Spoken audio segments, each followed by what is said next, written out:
had an interesting experience recently while I was moving into my new home.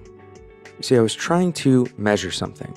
And if I was to tell you to go and measure the thing that I was measuring, it's likely that the first thing that comes to mind is a measuring tool, something that can measure the thing that I asked you to measure. And if it's, below 20 feet or so, you're probably going to use a tape measure. The interesting thing that happened, the experience that I had, was I didn't even think about using a tape measure. I used something else. I used actually a box cutter. And how did I use a box cutter? Well, I put it towards one end of what I was trying to measure, and then I put it towards the other end, and I used various markers on the box cutter, and the details aren't really important, but the important part here is that the box cutter was never intended to be used for measuring anything. So why did my brain choose to pick up a box cutter when I needed to measure something? We're going to talk about this kind of odd-fitting tool, and more importantly, we're going to talk about improv as you're solving problems in today's episode. My name is Jonathan Cottrell, and you're listening to Developer T. And as you've heard on previous shows, my goal on this show is to help you connect to your career purpose and then to turn around and help you do better work so you can have a positive influence on the people around you. And in order to do any of those things, you have to understand yourself. You have to understand the way that you work, the way your brain works, at least to some reasonable extent, right? And I found this moment where I used this kind of odd-fitting tool for a job that it was never intended for. I found this kind of fascinating. This seems very small, but if you take into account all of the minor kind of intricate decisions that had to be made in order for me to use that tool for a purpose it was never intended to be used for, it's kind of amazing, right? Because this ability to adapt to the surroundings, to adapt to the problem, this is something that we don't really always have to consciously consider. There are tons of moments that you're going to have in your life as a developer, but also outside of your job, where you have this moment of improv, where you have to take the constraints that are provided to you and you have to figure something out. And this is truly what problem solving is. And I want to talk about how this can apply to your development work right after we talk about today's sponsor, WooCommerce. WooCommerce is an open source e-commerce solution built on WordPress. And nearly 30% of all online stores on the web are powered by WooCommerce. Now, that's a huge number if you think about how many people are doing business online. And WooCommerce is a fully customizable platform that you as a developer, you can build a unique store to suit any of your business needs. You keep full control and flexibility in integrating with whatever e-commerce services you need to integrate with, whether you do that through an existing service, an existing integration that WooCommerce has, or if you build your own through the API. Now, based on your needs and experience level, you can customize WooCommerce by adding your own extensions or writing customized code.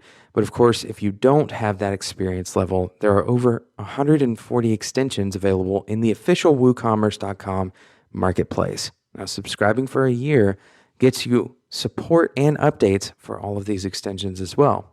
Now, let's say you are one of those people who is experienced enough as a developer to build your own extensions. Well, now you can sell your extensions in the official WooCommerce marketplace. And here's the reality. If you had a need for something that WooCommerce didn't already have covered in their extensions, it's very possible and perhaps even likely that someone else has that need as well. So this can work as a great secondary income, for example, for developers who are working on a regular basis. You're already working on an e-commerce site and you're continuing to update this internal plugin. You can go and take that extension that you've built for WooCommerce and start selling it in their marketplace. Go and check it out, WooCommerce.com. And by the way, at the time of this reading, this information is brand new. It's only released as of today. And the doors have been open to developers after being mostly closed for the last 2 years at WooCommerce for extension development and selling on their marketplace. So take advantage of it. It's brand new, and that's the best time to get into this kind of market. And it's a great way for developers to make a little bit of extra income. Thank you so much to WooCommerce. Once again, you can go to woocommerce.com/developer-T. This is good until the end of March 2018. If you use the code developer-T, you'll get 20% off. 20% off. Go to woocommerce.com/developer-T and use the code developer-T to get 20% off. Thanks again to WooCommerce for sponsoring today's episode. So what does it mean to improvise when you are solving problems?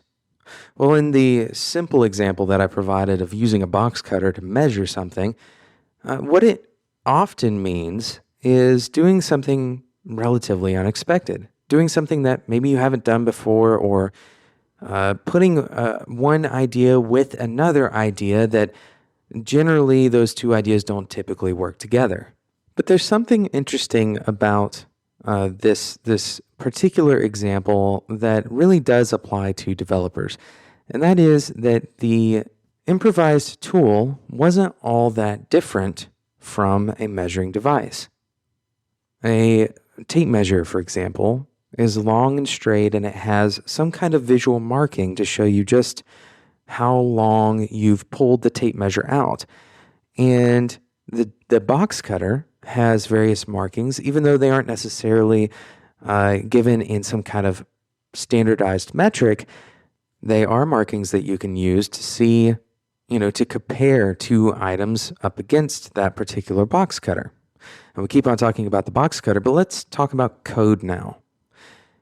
What are we saying about these tools? Well, really what we're saying is, in order to solve a problem, don't look for a tool that has been created to solve that problem necessarily.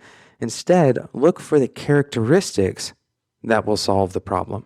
Now, this doesn't just come in handy when you are trying to solve problems quickly.